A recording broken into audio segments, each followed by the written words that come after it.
꼭 알아야 할 어제의 뉴스. 문재인 대통령은 NSC 전체 회의를 열고 북한을 강력히 규탄했습니다. 정부는 북한의 도발을 절대 좌시하지 않겠습니다. 또 북한이 대륙간 탄도미사일을 완성한다면 상황이 걷잡을 수 없이 악화될 수 있다고 경고했습니다. 앞서 문 대통령은 취임 100일 기자회견에서 북한이 ICBM을 완성하고 거기에 핵탄두를 탑재해 무기화하는 수준이 레드라인이라며 이 선을 넘지 말라고 경고한 바 있습니다. 특히 문 대통령은 미국의 선제 타격 가능성도 언급했습니다. 북한이 상황을 오판하여 우리를 핵으로 위협하거나 미국이 선제 타격을 염두에 두는 상황을 막아야 한다고 강조했습니다. 청와대는 한반도에서 전쟁이 발생하면 안 된다는 기존 입장을 다시 강조한 차원이라고 설명했지만 북한이 상황을 악화시킬 경우 미국의 선제 타격 옵션도 거론될 수 있다는 메시지를 북한에 보냈다는 해석도 나옵니다. 문 대통령은 지난 6월 미국 언론과 인터뷰에서 선제 타격 문제는 추후 위협이 훨씬 더 긴급해지면 논의해 볼 수 있다며 비판적 시각을 유지해왔습니다. 국가정보원이 순수한 정보기관으로 거듭나기 위해 국정원법을 전면 개정하겠다고 밝혔습니다. 먼저 국정원 이름을 18년 만에 대외안보정보원으로 변경하는 내용이 포함됐습니다. 국정원은 지난 1961년 중앙정보부가 창설된 이후 국가안전기획부를 거쳐 지난 1999년부터 현재의 이름을 사용해왔습니다. 권한과 직무 범위도 재조정됩니다.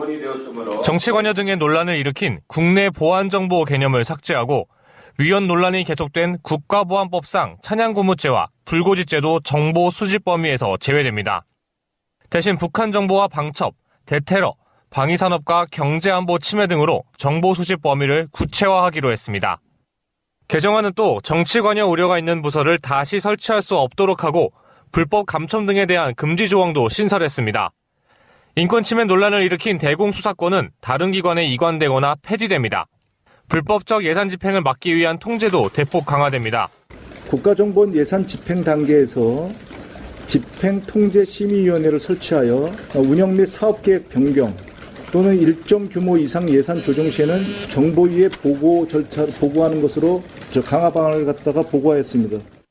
국정원은 이번 정기국회에서 개정안 통과를 추진한다는 방침이지만 한국당이 반대하고 있어 난항이 예상됩니다.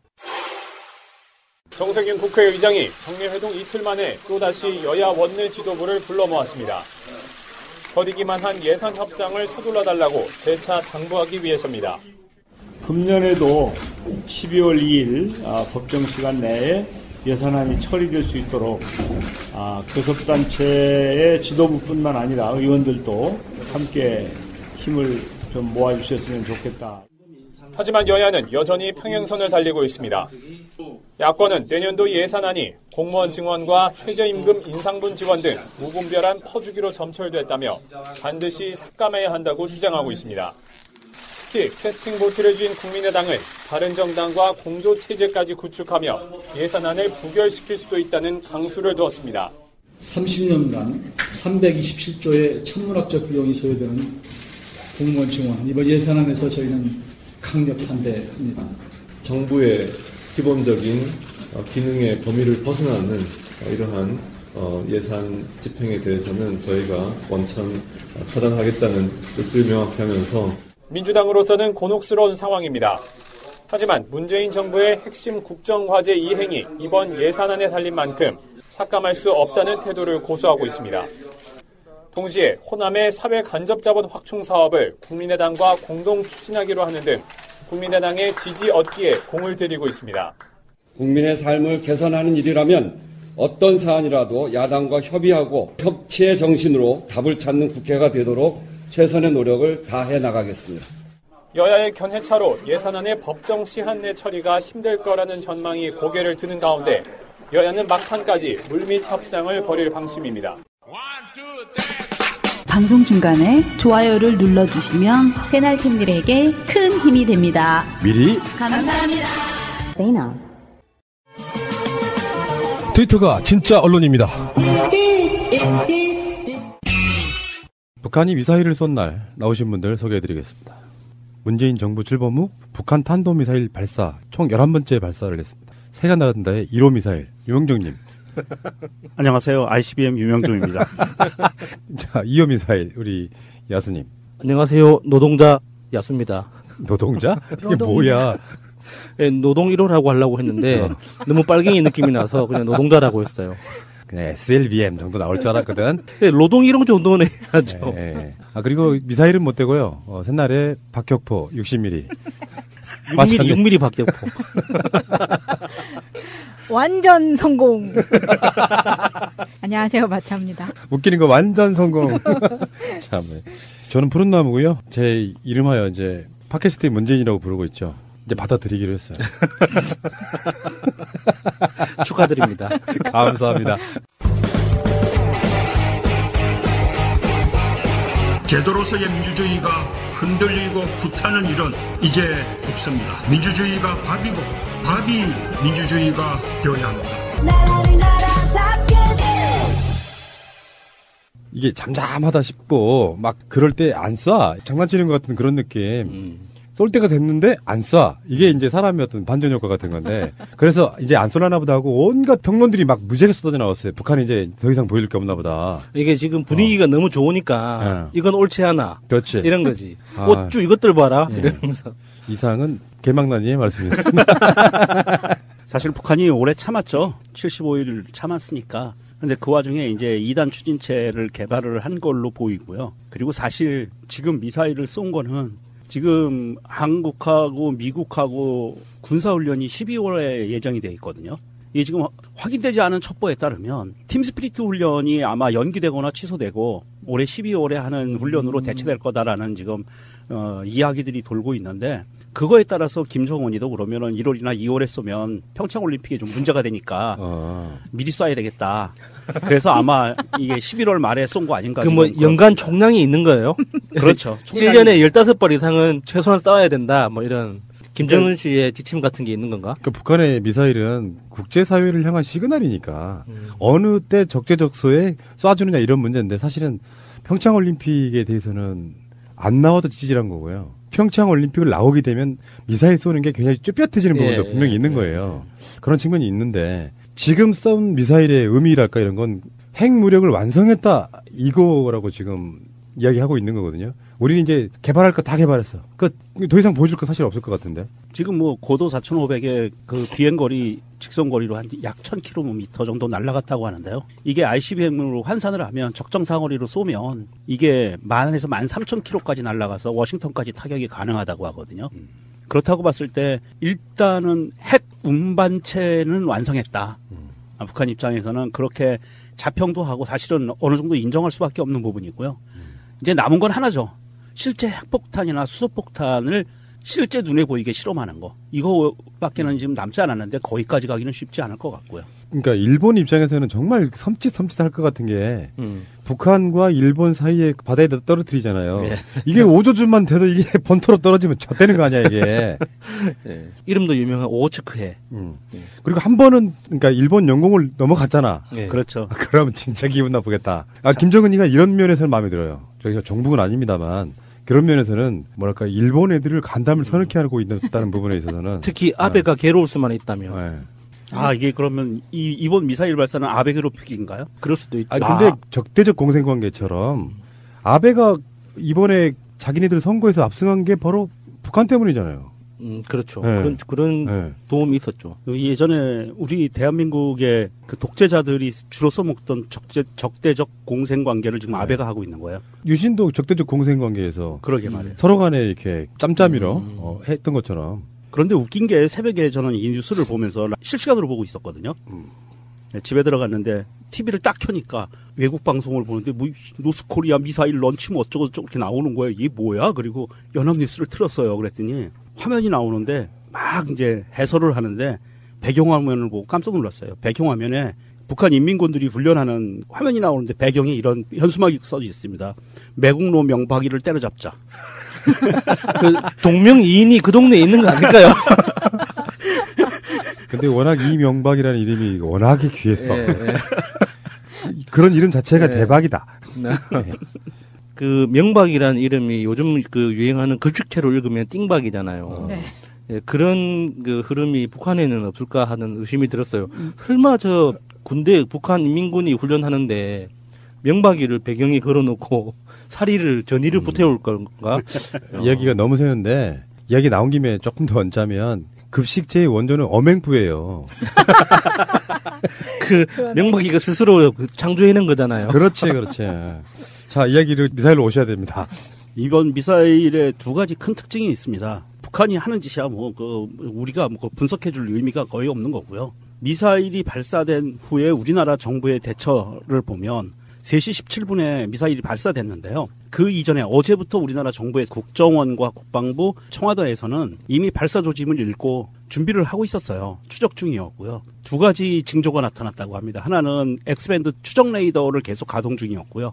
어제부터. 그리고 통신량이 굉장히 급증했대요. 그러니까 다 감청에 다 걸린 거예요. 그래서 지금 준비하고 있다가 3시 17분에 새벽에 미사일이 발사되고 나서 3시 18분에 1분 뒤에 우리나라의 그 E-737 조기경보기에서 발사 궤적을 탐지합니다. 1분 뒤에. 그러니까 위로 솟구치는데 바로 탐지한 거죠. 그리고 1분 뒤에 대통령에게 보고가 됩니다. 발사 2분 뒤에. 탐지 1분 만에. 네. 그러니까 직보가 되고요. 그리고 3시 23분에 발사되고 6분 뒤에 육군과 해군과 공군이 미사일 합동 실사격 훈련을 합니다. 그러니까 평성이라는 곳까지의 사거리를 계산을 해서 그 사거리에 맞는 곳에 동해안에다가 집중 사격 훈련을 해요. 킬체인이죠, 이게. 그 훈련을 했고요. 3시 24분에는 7분에는 NSC 전체회의 소집 지시를 대통령이 내립니다. 그리고 6시에 NSC가 국가안전보장회의가 열렸고요. 이렇게 보면 굉장히 좀 긴박하게 돌아갔잖아요. 우리나라 정부에서도 굉장히 대처를 잘했다라고 심지어 종편에서도 인정하는 부분이고요. 흠잡을 데가 없었구나. 예, 흠잡을 데가 없었고 또 한 가지 외신들이 나오는 외신들의 뉴스를 보면 CNN 이런 거를 제가 좀 검색을 해봤는데 거기에 인용을 이렇게 해요. 대한민국 합참본부 발 뉴스. 그러니까 CIA나 일본발이 아니라 대한민국 합참본부에서 나온 뉴스다라고 하고 북한이 미사일을 쐈다라고 인용을 하더라고요. 그런 거 보면 대한민국 정부가 이번에는 굉장히 기민하게 잘 대응했다. 예. 이런 겁니다. 그러니까 이제 북한 입장에서는 보여줄 수 있는 마지막을 보여준 거예요. 자, 핵무기를 개발한다고 칩시다. 첫 번째는 파괴력. 그거는 얼마 전에 보여줬잖아. 수소폭탄. 요 개념으로. 그 다음에 두 번째는 이동식 발사. 고정돼 있으면 바로 적들로부터 타격을 받는 건 의미가 없는 거예요. 노출이 돼버리면. 그거 두 개 다 했지.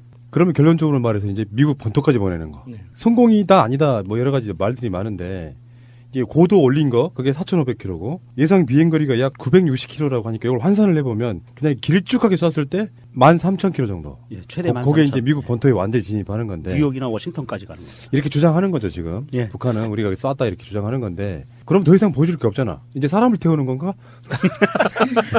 조선일보는 가능하잖아요. 인간 ICBM. 거기다가 사람을 태워가지고. 하기 어려도 그렇게 하는데. 좋은 생각이네요. 어쨌든 간에 이걸로 끝내라, 씨발. 아니, 문재인 정부 들어서가지고 11번씩이나 쏘대면 이런 거잖아. 나는 문재인 정부가 하고 싶은 말이 만화로 읽을 수 있거든요. 진짜 상대하기 싫다고 하면 안 쏜다고. 북한의 입장은 미국과 직접 대화가 아직까지는 공식적인 입장이겠지만 미국 본토까지 갈 수 있는 사거리를 보여줬으니 평창에 오라고 좀 더 해줘. 이렇게 보일 수도 있는 거예요. 티켓을 보내. 네, 티켓을 보내. 그거 굉장히 비싸던데. 네. 제일 비싼 거를 김정은이 들고 찾아오는 건 어떨까요? 나도 문재인 그 이벤트 있죠. 식사 이벤트 참석하고 싶어. 나한테 티켓을 바쳐라. 정말 쇼잉을 좀 아는 사람들 같으면은 전격적으로요. 평창 올림픽에 참가를 하는 거예요. 본인이 직접 컬링 선수로. 참 어쨌건 우리는 평화를 원합니다. 민주주의의 극점에는요, 복지와 평화가 있다고 하지 않습니까? 결국엔 전쟁이 안 일어나게 하는 것이 최고의 정치다. 이렇게 표현하는 사람들이 있습니다. 잠시 후에 다시 오겠습니다. 최근에 그 성심병원 이야기 여러분들 아시잖아요. 네. 그 성심병원이 우리 팟캐스트랑 연관이 있다는 것도 아시죠? 자갈자갈해서 나갔는데. 조 여사님? 그렇죠. 그 이효석 작가님의 따님. 네. 이남희 여사인가요? 네, 이남희. 관련해가지고 방송 나가는 오늘이요. 오늘 11월 30일 KBS ETV 아침 7시에 생방송 오늘이 좋다에 이남희 여사, 그러니까 이효석 작가님 따님 사망사건과 관련된 그게 나간대요. 많은 분들의 관심 바라겠습니다. 트위터에서도 계속 계정이 있으세요. 그래서 그 계정을 팔로우하는 사람들한테 일주일에 한 서너 번 정도 DM으로 계속해서 메시지를 보내시거든요. 본인이 굉장히 답답해하시고 가슴 아파하시는 사건이에요. 이 사건이 대한민국에서 벌어진 여러 의료사고 가운데 어떻게 보면 대표적인 사건이 될 수가 있어요. 많은 의료사고들이 있었지만 그 의료사고가 그게 그냥 묻혀버린 게 아니고 이거 끈질기게 수많은 시간 동안 이의를 제기하고 그다음에 알리고 방송으로 알리고 트윗이나 이런 SNS로 알리고 소송도 하고 이런 과정이 있는 거거든요. 며칠 전에는 MBN에서 그 내용이 나갔었고요. 네. 30일 날 아침 7시에는 KBS ETV에 나가는데 KBS PD가 병원에 가서 직접 취재를 했는데 카메라 못 찍게 하고 난리 났었나 봐요. 그리고 왜 자갈자갈에 보면 곽승훈 노무사님께서 갑질을 어떻게 하는지를 다 나열해 주거든요. 상상을 초월하는 갑질들을 합니다. 장기자랑에서 옷 야하게 입는 건 아무것도 아니야. 정말 상상을 초월하는데 그 방송 못 들으신 분들은 꼭 한번 들어보시기 바라고요. 자, 어쨌건 똑같습니다. 우리가 항상 하는 이야기처럼 국정원 변호사의 죽음이나 모든 가족의 죽음은 석연치 않고 억울한 죽음이라고 생각되면 가족들이 그것을 끈을 놓지 않고 계속해서 투쟁을 하는 거예요. 진실을 밝혀달라고. 이 시간에는요, 때려잡자 심재철. 야, 뭐 이런 사람이 다 있습니까? 문 대통령이 지금 하고 있는 그 정치? 이게 내란죄라는 거예요. 그 뭐 창란죄 다음에 새로 나온 거예요. 내란? 네. 형법에 보면 형법에 보면 내란죄라고 있어요. 그러면은 심재철은 뇌란죄죠. 뇌가 음란한 죄. 예. 그 2013년도에 본회의장에서 누드 사진. 예, 누드 사진 보다가 들켰었잖아요. 그 당시 새누리당 자격으로 국회 윤리특별위원회 위원장의 신분으로 누드 사진 보다가 걸렸었는데 그렇게 음란한 사람의 뇌가 죄인 거죠. 심재철이 현직 국회 부의장이에요. 그래서 이제 민주정부 때 임채정 국회의장이 말도 안 되는 요설이라고까지 표현했는데 요설. 근데 진짜 뭐라 그랬는지 한번 봅시다. 국가 그 자체를 파괴하는 내란죄는 강도나 살인 같은 치안범죄와 달라서 단지 형법에서 규정한 형식적인 조문 해석만으로 판단될 수 있는 범죄가 결코 아니다. 각국이 구체적인 범죄 구성 요건은 달리하지만 내란죄는 국가의 내부로부터 국가의 정체성을 위태롭게 하는 가장 위험한 범죄다. 내란죄의 핵심인 국가 정체성을 위태롭게 한다 함은 우리 헌법의 핵심 가치인 자유민주주의와 자유시장 경제의 질서, 법치주의와 적법 절차를 무시하거나 폄하하여 국민들로 하여금 그 가치의 중요성을 오도하게 하는 것이 대표적이다. 헌법 가치를 무시하여 국가 정체성을 위태롭게 하는 것이 바로 국헌문란, 즉 국가 헌법 질서를 어지럽히는 것이다. 민주당과 청와대가 자유민주주의와 자유시장경제의 질서를 위태롭게 한다고 함은 지난 집권 6개월 동안에 전개된 일련의 과정에서 두드러지고 있다. 여러분 무슨 말인지 알겠어요? 이 사람이 국회 부의장 맞아요? 그러니까 속상한 거예요. 이런 말도 안 되는 소리 같은 경우는 누가 해도 언론에 실어주기가 힘든데 5선의 국회 부의장씩이나 되는 사람이 하는 말이기 때문에 언론으로서도 보도를 안 할 수가 없잖아요. 무슨 말이에요? 예, 내란죄는 우리나라 형법 87조에 규정이 되어 있는데요. 이렇게 되어 있습니다. 87조 내란, 국토를 참절하거나 국헌을 문란할 목적으로 폭동한 자는 다음의 규별에 의하여 처단한다. 이렇게 되어 있어요. 처단한다. 멋있네요. 두 가지예요. 이게 내란죄가 굉장히 무서운 건데 국토를 참절하거나 이완영이처럼 매국노처럼 팔아먹거나 이런 뜻입니다. 뭐 대충 알아들으실 거고 국헌을 문란할 목적으로 폭동한 자는 조건이 두 개예요. 국헌을 문란하게 하려고 헌법을 문란하게 하려고 폭동을 한 자예요. 박정희 생각이 나는데요. 그러니까 전두환도 생각이 나고. 내란죄 적용이 안 돼요. 이거는 아무리 우겨봐야 내란죄라고 얘기할 수 없고 정말 심재철이가 원하는 이걸로 한다면 탄핵을 한번 발의해 보든가. 마음에 안 들어 대통령 하는 게. 그러니까 나 탄핵할래. 이러면 논리를 맞아요. 근데 이거 어디다가 뭐 내란죄를 붙이고 이거는 정말 이게 이 사람이 정신이 똑바로 박힌 사람인지 아닌지도 지금 의구심이 됩니다. 홍준표를 중심으로 아무 말 대잔치를 다 하고 있잖아요. 최고위원들도 나서서. 그러니까 이게 나도 질 수 없다. 뭐 이런 건가요? 그러면 이제 우리 개망단님께서는 네. 이게 내가 왜 대답하지? 이걸 지금 전염병이라고 말하고 있는 거죠. 네. 그러니까 진짜. 질투심. 나 질 수 없어. 왜 쟤만 주목받을까? 쟤만 관심 주는 거 싫어. 이런 그러니까 거죠. 관종병이라고 전염병이라는 새로운 학설이 지금 제기된 거예요. 조심하십시오. 민주당에서 나온 여러 가지 논평들이나 말들 중에 대꾸할 가치를 못 느낀다 이런 게 있거든요. 정치인한테 할 수 있는 최고의 막말이에요, 이게. 속마음의 표현을.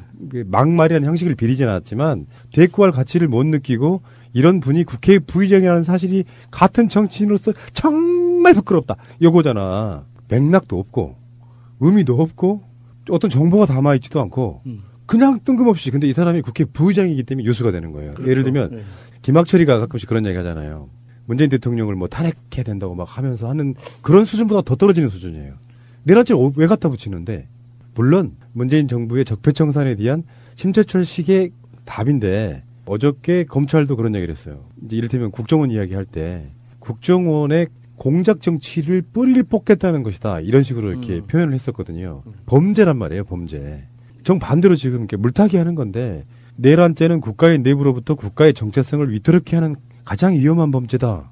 그건 맞아요. 네. 그 다음에 쭉 내려가서 이거예요. 진짜 하고 싶은 말은 자유민주주의와 자유시장 경제질서, 법치주의와 적법 절차를 무시하거나 폄하하여 국민들로 하여금 그 가치의 중요성을 오도하게 하는 것. 그러니까 이걸 다른 식으로 해석하면은 검찰에 출석한다거나 김상조 위원장이 재벌들의 어떤 공정거래에 대한 뭔가를 한다거나 이런 모든 것들을 다 묶어가지고 국민들로 하여금 그 가치의 중요성을 오독하도록 한다. 그러니까 국민들이 지금 뭣도 모르고 문재인 정부에 세뇌당하고 있다. 이런 식의 뉘앙스를 주고 있는 거거든요. 그게 국헌을 문란할 목적으로 폭동했다. 이런 식으로 갖다 붙이는 거예요.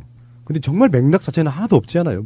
이 사람은 뭐에 꽂혔을까요? 너무 뜬금이 없어서 추론하기가 힘들어요. 심재철의 이런 발언을 보면 자유한국당이 갖고 있는 가치를 좀 볼 수가 있어요. 어떤 부분이냐면 촛불혁명으로 인해서 이번에 3기 민주정부가 출범한 것 자체를 자유한국당에서는 내부에서는 암묵적으로 폭동으로 보고 있는 거예요. 인정할 수 없다는 거지. 그렇지. 그러니까 이런 발언이 나올 수 있는 거예요. 탄핵 불복이란 말이 그렇죠. 예. 탄핵에 대해서 인정할 수 없다. 네. 또 다른 표현이다 이렇게. 불법적으로 국민 혈세를 사용해서 점령군처럼 국가 기밀을 마구 뒤지는 모든 과거사위원회를 즉각 해체해야 된다. 검찰은 불법 자료에 기초해서 과거사위 명령을 받아 수행하고 있는 불법 수사도 즉각 중단해야 된다. 불법적 수사 권고로 검찰이 수사 구속한 모든 피의자도 석방해야 된다. 아, 거기에 방점이 찍히네요. 석방하라. 그래서 이 사람 고발당했습니다. 정말 애국 시민단체에 계시는데 애국국민운동 대연합 여기에서 명예훼손 혐의로 고발했죠. 이분이 대한민국의 대표적인 보수단체라고 자칭하시는 분이거든요. 맞습니다. 그때 그 누드 펜션 운영자 고발당했고요. 김학철도 고발당했고요. 정미영 씨도 고발당했어요. 이분들한테. 김정숙 여사한테 막말했던. 네. 다음에 유여회도 고발했습니다. 아주 올바르신 분이에요. 이분이 그 태극기 집회가 한참일 때 태극기 집회하는 사람들 앞에 나타나서 호통친 걸로 유명해지셨던 분이죠. 그러면 예, 똑바로 정신 차리라고. 이렇게 하는 건 보수가 아니다. 부끄러워해야지. 당신들이 이런 식으로 하는 건 보수를 더 부끄럽게 하는 짓이다라는 취지로 태극기 집회할 때마다 그 앞에 나타나서 호통치고 그랬었어요. 자, 여러분 자료 보지 마시고요. 이분의 성함이 뭐라고요? 오천도. 뜨거운 이름. 오천도. 이건 그냥 하는 건 아닌 것 같고요. 지금 자유한국당 내에서 국회 부의장으로서 자유한국당 목색 국회 부의장이잖아요. 네.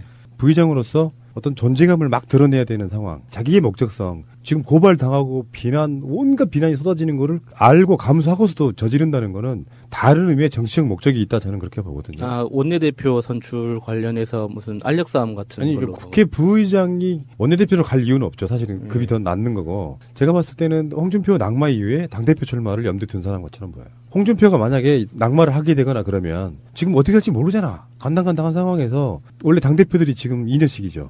임기가. 예. 근데 임기를 못 채우고 지금 홍준표는 당대표 된 지 몇 개월 되지 않았어요. 그리고 나서 어떤 그 구심점이 없을 때 심재철은 사실 친인 느낌도 나고요. 뭐랄까 약간 중립적인 느낌을 좀 주는 사람이긴 해요. 그러니까 국회 부의장도 같지만 이런 사람 입장에서는 친박과 비박이 막 치열하게 싸울 때 틈새 시장을 노릴 수 있는 전 그런 조건이 충분히 있다고 보거든요. 그러면 이제 그 당에 있는 존재감을 확 끌어올려줄 필요가 있는 거죠. 의도는 훌륭한데 내용이 너무 부실하잖아요. 이 뭐 그 보좌관들을 이제 빠따 때려야 돼요, 이거는.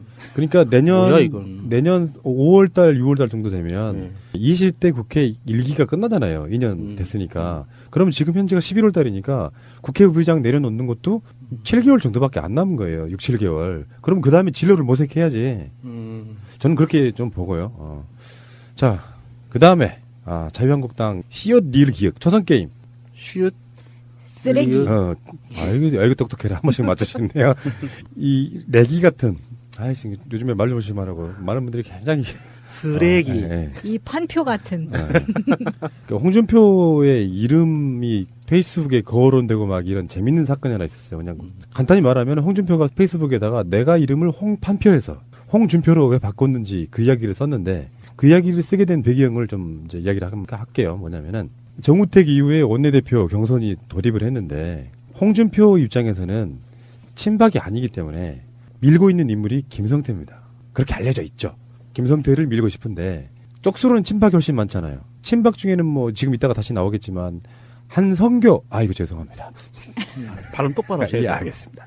한성교 등 친박들이 무지하게 막 쏟아져 나오는 분위기예요. 이거는 언론이 그냥 막 내지르는 게 아니라 국회 출입 기자들이 분위기 살살 봐가면서 이 중에 누구 나온다를 해서 딱히 그 보도가 나갔을 때 난 안 나갈 거야!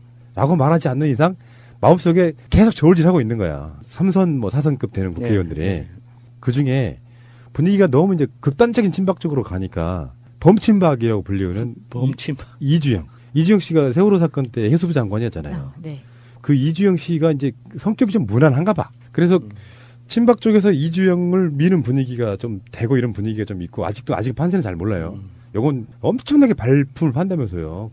당사자들이 의원들도 다 만나고. 예. 근데 그 이주영이 자기가 그러니까 당대표 원내대표 관계는 전에 말씀드렸잖아요. 학교 교장 선생님과 총학생회장 정도의 느낌이라고.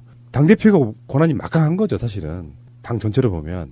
그래서 그 홍심을 얻기 위해서 내가 홍준표라는 이름으로 개명하는 데 있어서 역할을 한 사람이다. 이렇게 얘기한 거예요. 근데 그 당시에 이주영이 판사였던 거죠. 그렇죠. 홍준표가 검사일 때 너는 판사도 아닌데 왜 홍판표라고 판자를 쓰느냐. 판결하다 팔자.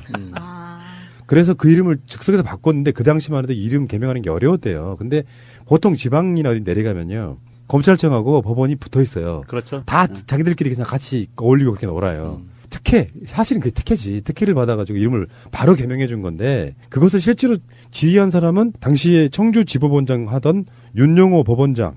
이 사람이 이제 지시를 내려가지고 이것을 개명을 해준 판사는 아마 이주영 이 사람이 있었나 봐요. 그러니까 이제 나는 홍준표랑 친해라는 걸 하기 위해서 내가 홍준표 이름 바꿔준 장관이냐? 뭐 이렇게 되다 보니까 홍준표 이상이 마땅치가 않은 거야. 이 새끼는 친박인데. 거기다가 이렇게 자기 이름을 바꿔줬다 그러면 뭔가 자기 위에 있는 사람 같잖아요.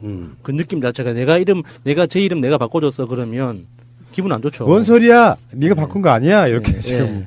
아니 근데 왜 참 난 이 판사도 웃기고 그 검사도 웃긴 게 홍준표 검사였잖아요. 그러니까 판사도 웃기고 검사도 웃긴 게 아니 너 판사도 아닌데 판자가 들어가면 어떻게 이름 바꿔? 이 논리면 홍검표로 바뀌어야 되는 거 아니에요? 검사니까. 발표는 어떠세요? 발표는 괜찮아. 아니 근데 발정이 하더니 그래도 판표라고 했으면은 만약에 판표라는 이름으로 지금까지 왔다면 놀림을 많이 받았을 거예요. PP잖아요. 홍PP. 예. 판표는 이상하긴 하지. 예. 뭔 이름이 그렇게 그지 같아. 그래도 판자가 뜻이 좋더만요. 예. 아니 한자들 이름이야. 내 이름도 엄청 뜻이 좋고요. 엄마 아빠가 이름을 지어줄 때 뜻이 안 좋은 걸로 지어준 사람이 어딨어. 저는 그 20대 때 보건소에서 그 단기 아르바이트를 잠깐 했었는데 그때 어르신들 이름을 보면서 정말 와 옛날 어르신들 정말 이름 함부로 지었구나. 이름이 뭐 김남자, 박여자 뭐 이런 거 있죠. 두나, 세나 막 이런 거. 두나는 좀 괜찮은데. 그러니까 뜻이 없는 이름들도 많더라고요. 아 판자가 내 가까운 사람 한 명 있었구나. 우리 이모 판순이. 어쨌건 지금 자유한국당이 이렇게 좀 어수선해요. 그러니까 웃자고 하는 이야기도 있겠지만 굳이 뭐 자기가 뭐 원내대표로 나올 사람이 줄을 서겠다는데 그게 싫어가지고 네가 해준 거 아니거든. 법원장이 지시한 판사들이야 뭐 그렇게 따랐겠죠. 한성교가 출마를 하면서 광기 어린 1인 독재 홍준표의 사당화를 막겠다. 왜 그러냐면 한성교가 기억들 아시겠지만요. 친박 부류에서 저번에 정우택이 출마하던 바로 그 원내대표 선거 때 친박들로부터 완전히 배제당해가지고 꼴찌났어요. 출마자들 중에. 그러니까 자기 입으로 나는 이제 밀박이다. 밀려난 친박이다. 이렇게 이야기를 하면서 그 친박이라는 세력 자체가 존재한다는 걸 정말 딱 확실하게 증언을 했잖아요, 이번에. 사실 언론이 단순히 이름 붙인 게 아니라 자기들 스스로도 인정하는 그런 일정 세력이 있다는 거죠. 한선교 의원은 당내 기반이 약한 홍 대표는 이미 바른정당에서 돌아온 복당파와의 손익 계산이 끝난 듯하다. 사무총장을 비롯한 주요 당직은 물론 수석 대변인까지도 복당파로 채웠다. 원내대표마저 복당파로 내세워 활용 점정을 찍으려고 한다. 그가 부인하려 해도 감출 수 없는 홍 대표의 사당화다. 지금 그 홍준표가 임명한 사람이 홍문표 사무총장, 장제원 수석 대변인 이렇게 올렸는데 지금 김성태마저도 사실은 김무성계잖아요. 네. 그러다 보니까 이 말을 듣고 빡친 사람이 하나 나온 거죠. 바로 장제원입니다. 장제원이 나 안 할래? 재밌는 당이에요. 지금 장제원이 물러났다는 또 이야기는 없네. 그러니까 장제원은 말은 나 안 해 하고 치우겠다고 말은 했는데 뭔가 액션은 안 한 것 같아요. 말만 한 것 같아요. 아니, 뭐 페북에 그렇게 썼어요. 오늘부로 수석 대변인직을 사퇴합니다. 사표 안 받아주면 그냥 하겠다는 건데 이게 공갈이잖아요. 공갈이고 홍준표가 바퀴벌레를 이야기하고 암덩어리를 이야기하고 뭐 그랬다고. 고름이란 말도 있어. 고름. 짜내야 된다. 나 친박에 대한 표현들이 이게. 세상에. 그런데 바퀴벌레는 좀 음식 쓰레기 많고 그런 데서 살잖아요. 그렇지. 설명 안 해도 다 알거든. 네. 그래서 우리가 청소를 잘하면 깨끗하게 청결하게 하면 바퀴가 없어요. 바퀴벌레에 대한 모욕인 것 같아요. 바퀴벌레 당사자들은 얼마나 깨끗한 아이들인데요. 목욕도 자주 하고 우리가 싫어하는 걸로 목욕을 해서 그렇지 목욕도 자주 하고 굉장히 청결한 아이들인데 이런 자유한국당 지금 분위기에 바퀴벌레를 대입하는 거는 바퀴벌레에 대한 모욕인 것 같습니다. 왜 그러냐면 말이 세지지 않으면 언론에 안 나와요. 존재감이 사라진다고. 말을 계속 세게 하면서 내가 보기엔 한석규는 약간 좀 너무 얍삽해. 한석규 자체가. 그게 어느 순간 그렇게 딱 사람이 선을 넘어간 것 같아요. 네. 중후했던 그 모습에서 전혀 없죠. 어느 순간부터는 그 선을 넘어가 버린. 그러니까 지금 사실상 홍문종 친박, 극친박, 다음에 이주영, 범친박, 그리고 사실 이제는 친홍이 됐지. 친홍이라고 부르는 것도 맞아요. 김무생계라고는 하지만 김성태 여기에다가 자기 존재감을 과시를 해야 되니까 말이 세게 나갔잖아요. 지금 홍준표가 비난하니까 거기에 불꽃이 이제 장제원으로 튄 거고 장제원도 좀 복당한 이후에 대변인 논평 이런 것들이 엄청 셌잖아요. 네. 파파이스 나온 새끼가 맞나? 이런 느낌 들 정도. 근데 자기 입장에서는 뭔가 좀 당을 위해서 열심히 이제 막 개 빡치는 말투로 막 막말해가면서 열심히 하고 있는데 한성규 같은 자가 자기를 밟고 넘어가려고 하는 상황에 좀 약간 빡친 것 같고요. 그런데 그 다음에 그 한성규에 대한 홍준표의 답입니다. 박근혜 사당화 7년 동안 아무런 말도 못하더니만 홍준표 5개월을 사당화 운운하는 사람들을 보니 참으로 가관이다. 당이 수렁에 빠질 때는 숨어있다가 수렁에서 건져내니 이제서 나타나 원내대표를 출마하면서 당대표를 욕하면 의원들로부터 표를 얻을 수 있겠느냐. 야, 이거 논리정연하게 잘 맞는 말이에요. 아니 홍준표가 이런 전투력은 정말 강한 사람 같아요. 저런 말이 나오면 뭘로 대처해야지 하는 상당히 압도적인 느낌이 좀 있어요. 그러니까 사실상 홍준표 혼자 싸우는 느낌이거든. 예, 그렇죠. 예. 근데 홍준표가 그걸 다 이겨내. 야, 꼴통은 정말 꼴통이다 진짜. 저는 이 기사를 보면서 제가 아재가 된 기분이 들었어요. 정치 관련 뉴스를 보면서 혼자서 실실 웃고 있는 거예요. 제가 너무 재밌어가지고 지금 이 상황이 진짜 말 글자 그대로 엉망진창이잖아요. 이거 너무 재밌는 거예요. 이 홍준표 대표의 그 대응뿐만 아니라 지금 각 앞에 이야기했던 뭐 장제원 의원도 그렇고 뭐 이주영 의원도 그렇고 이 그 김성태 의원도 또 각자 또 따로 라디오 프로그램 나와가지고 또 헛소리를 삑삑하고 다니잖아요. 완전 엉망진창인 거예요. 지금 완전히 이 당과 국회를 분리하자.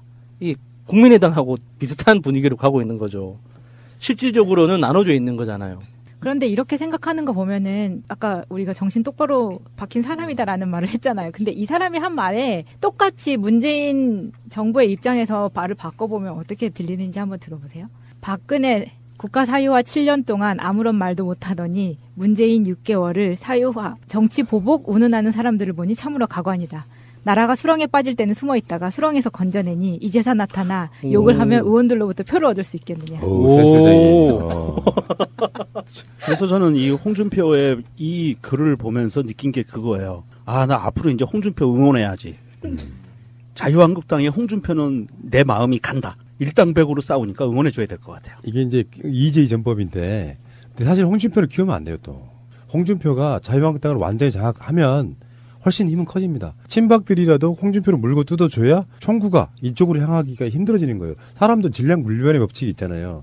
당이 너무 평화로우면 홍준표의 그 막말은 문재인 정부를 향하게 돼 있어. 지들끼리 싸우게 냅둬야지. 그래도 총량불변의 법칙처럼 그 또라이 총량의 법칙이라는 것도 있거든요. 홍준표가 사라지면 홍준표 같은 또라이가 또 생기게 돼 있는 거죠. 저는 홍준표를 열심히 응원해서 홍준표한테 모든 자유한국당의 권력이 집중되게, 예. 친박에 완전히 소멸되게 만드는 다음에 바로 대법원 판결이 나오면 이건 환상이다. 그러면 심재철이 끼어든다니까? 아, 그런가요? 참. 그 막말 퍼레이드의 제가 하이라이트와 핵심이라고 보는데요. 이종혁이라고 홍준표가 내리꽂은 최고인이 하나 있거든요. 이 사람이 한 말이 재밌습니다. 대통령을 지켜야 할 때 납작 엎드려 바퀴벌레 같은 짓을 하는 자들이 있어 바퀴벌레 같다 하고, 우파 정당을 망하게 한 암적 존재들이 있어 암덩어리라 하는 대표의 정치적 수사를 막말이라 대드는 분들은 그게 자신들을 겨냥한 것 같아 아프신 모양이다. 총구를 당 살리려 발버둥치는 대표에게 겨누지 말고 나라 망치려 작심한 좌파 정권과 좀 싸워봐라. 코미디를 해라. 개새끼를 개새끼라고 했는데 뭐가 문제냐 이거잖아요. 개새끼 듣고 발끈한 게 너 개새끼 맞지 그러니까. 이 뜻이고요. 예. 이 지랄들 하고 계시고요.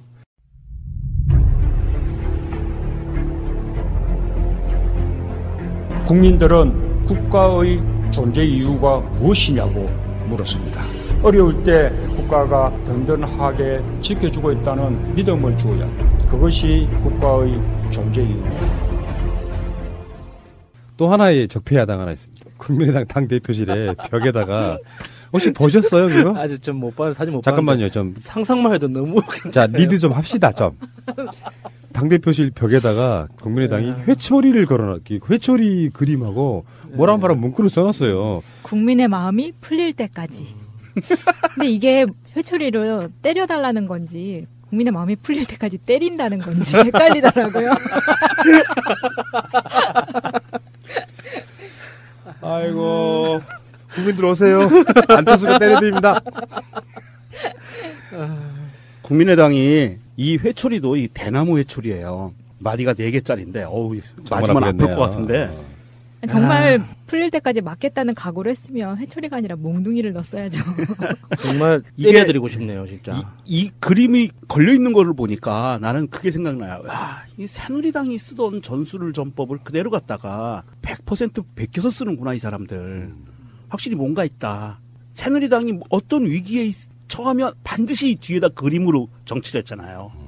그런 것을 완전히 베끼는 것 같아요. 뭐 그건 이제 뭐 정치권에서도 트렌드라는 게 있고 이유가 딱 하나 있죠. 언론들이 뭐 최고위원회나 이런 거 하면 중앙을 잡잖아요, 보통은. 그러면 그 뒤에 있는 메시지로 일종의 PPL 광고 같은 거예요. 야구장에도 보면은 타자와 투수가 같이 겨루는 그 화면 안에 뒤에 광고판이 엄청 많지 않습니까? 그런 개념이라고 생각하시면 되고, 국민의 마음이 풀릴 때까지 이제 회초리로 때려달라 이런 건데, 이게 정말 가식적이라는 거야. 진짜 회초리를 좀 줬으면 좋겠어요, 진짜. 진짜 때리게. 예, 진짜 방문해서 좀 열심히 땀이 날 때까지 때려드릴 수 자, 있습니다. 그러면 안철수 대표가 공식적인 일정이 있을 때 있잖아요. 그걸 일정 알아내가지고 회초리 들고 가서 때려도 폭행 이런 걸로 신고하기 없기. 약속해줘. 어디 싸가지 없이.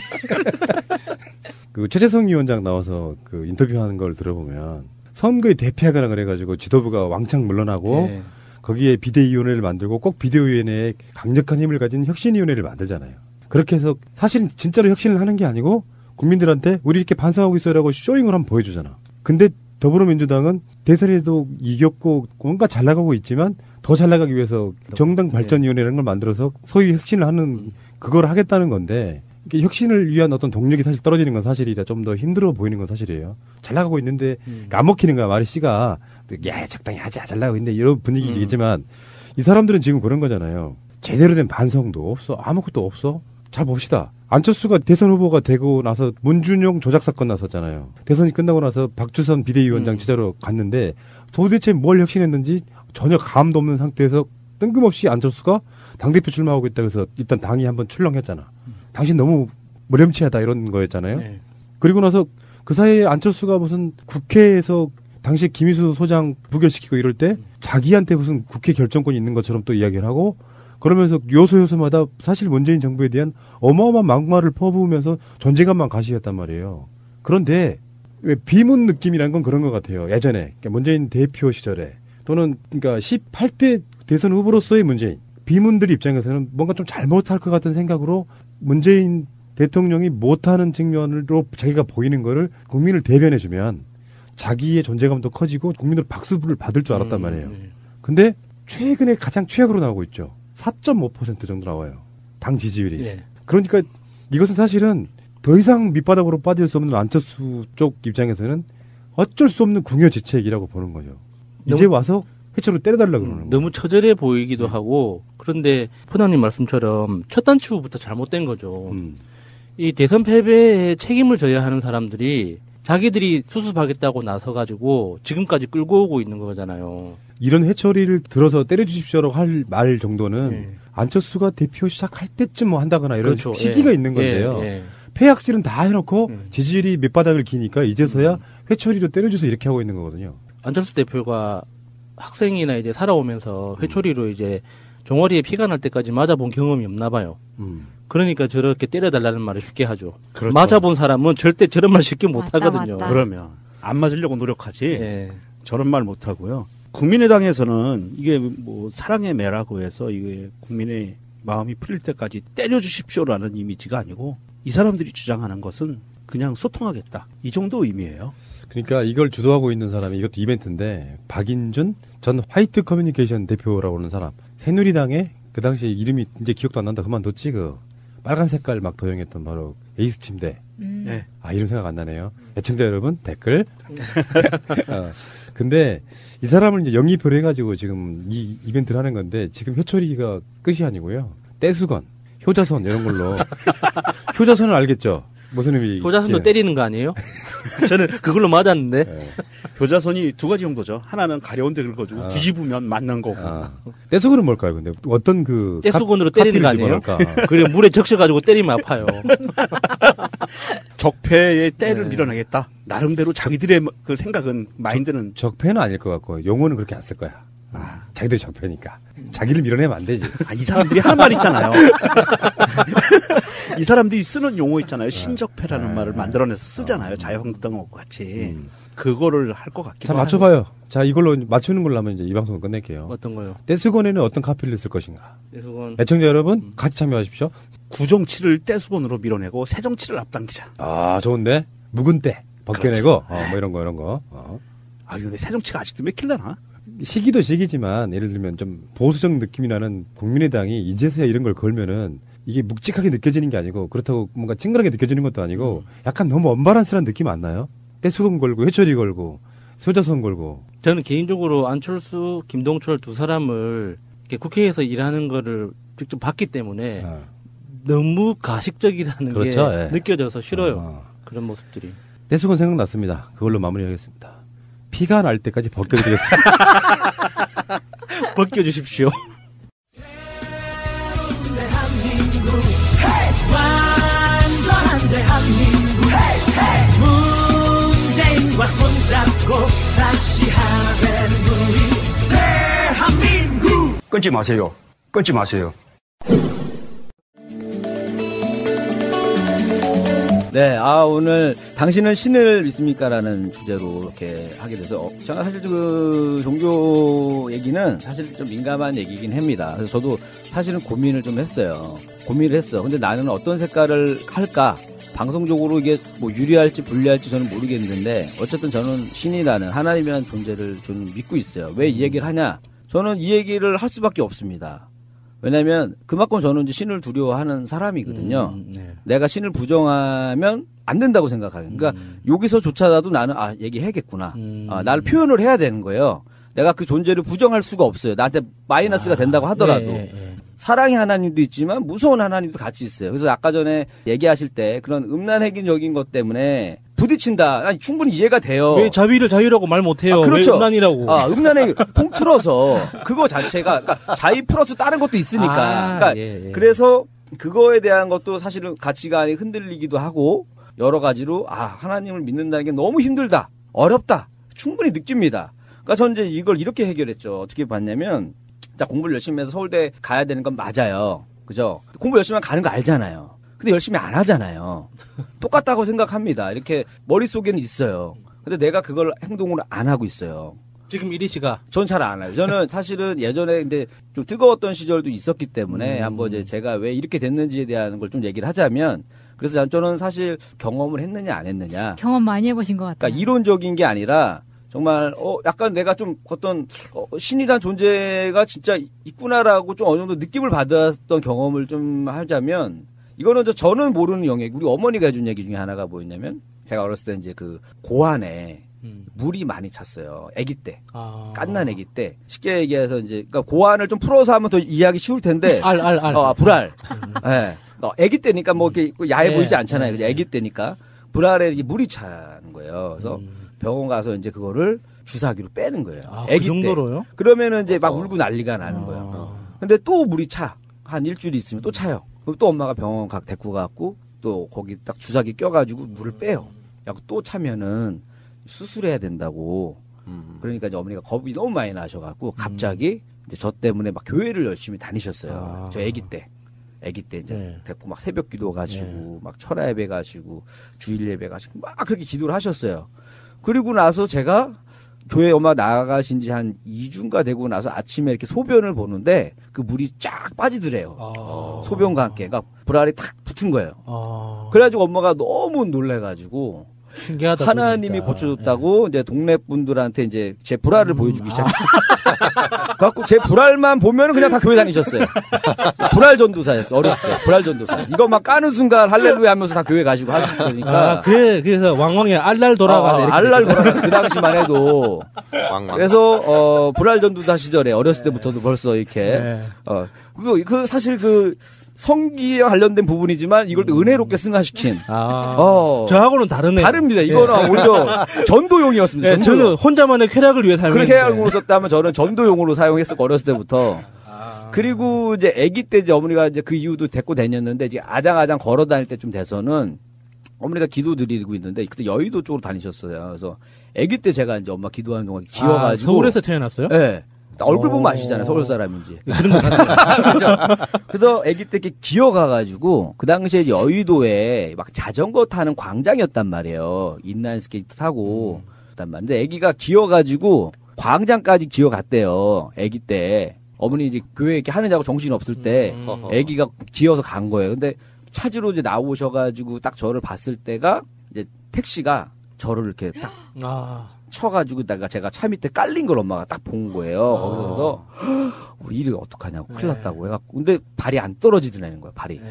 발이 이게 안 떨어지고 사람한테 그냥 우리 일이 죽었다고 막 이러고 있던 거고. 그러니까 택시 기사도 이제 막 소리 지르고 그러니까 이제 택시 기사도 놀라서 멈추긴 멈췄어요. 그래서 막 사람 너 이렇게 하면 어떻게 하고 막 그러니까 사람도 놀래가지고 또 출발을 하는 거야. 그래갖고 또 막 난리가 난 거예요. 왜냐면 기사도 이제 정신을 나간 거예요. 애친 줄 알고. 그래갖고 난리가 났어. 그래갖고 이제 다른 사람들이 이제 엄마는 못 오고 다른 사람이 와갖고 이제 밑에를 이제 막 봤대요. 밑에를 막 보니까 애기 울음소리가 나는 거야. 제가 이제 울면서 이렇게 앞으로 나오고 있었어요. 걷지를 못할 때. 기어다닐 때니까.